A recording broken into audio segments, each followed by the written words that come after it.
ये स्वरूप कौन है बताओ? श्री जगन्नाथ जी। ऐसा स्वरूप क्यों है इनका?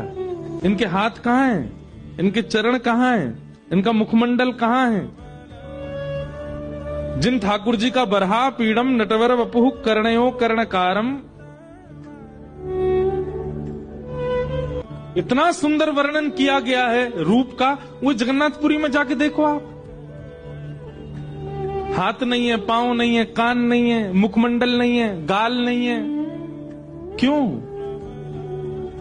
शास्त्रों में प्रेम की 10 अवस्थाएं बताई गई, 10 स्टेप हैं प्रेम के।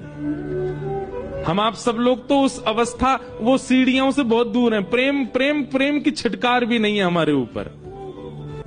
ब्रजवासियों की याद में श्री कृष्ण जब 10वीं अवस्था पार कर गए, तो प्रेम का स्वरूप होता है कि 10वीं अवस्था पार करते ही व्यक्ति का अंग पिघलने लग जाता है। सबको कथा पता है, रोहिणी मैया द्वारिका में कथा सुना रही थी, ब्रज की लीला। सारी पत्नियां बैठ करके सुन रही थी भगवान की, और सुनते सुनते सुनते सुनते तभी द्वारिकाधीश सुभद्रा जी और बलभद्र आकर के द्वार पर विराज गए और बैठ करके सुनने लगे। ब्रज की कथा सुनते ही ठाकुर जी की भुजाएं खड़ी हो गई और नेत्र बंद करके ठाकुर जी बार बार अपने हृदय को पकड़ के कहने लगे, अरे कोई ब्रजवासियों को ले आओ, मेरे हृदय से लगा दो, मोए ब्रजवासियों की बहुत याद आ रही है, कोई ब्रज के जन्म को लाके मेरे हृदय से लगा दो। और इसी विरह में 10वीं अवस्था प्रेम की पार हुई। ठाकुर जी का मुख पिघलने लगा, ठाकुर जी के हाथ पिघलने लगे, ठाकुर जी का श्रीअंग पिघलने लगा। तभी नारद जी को चिंता हुई। नारद जी दौड़ करके गए और रोहिणी मैया से जाके व्यास मंच पे बैठ कथा सुना रही रोहिणी मैया नेत्र बंद करके।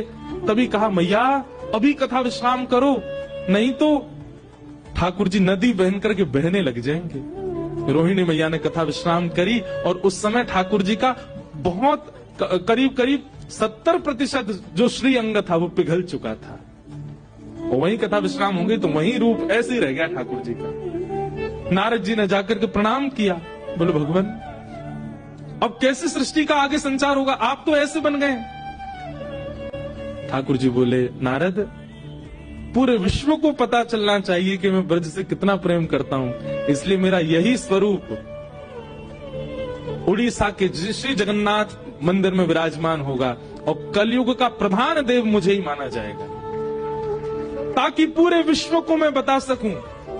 बाकी सारे मंदिरों के जो ठाकुर हैं वो स्थिर रहेंगे, पर मेरा स्वरूप अस्थिर होगा। यदि कोई मंदिर में आके दर्शन नहीं करेगा तो मैं रथ पे बैठ करके पूरे विश्व को दिखाऊंगा कि देखो ये मेरे ब्रजवासियों के प्रेम का स्वरूप है।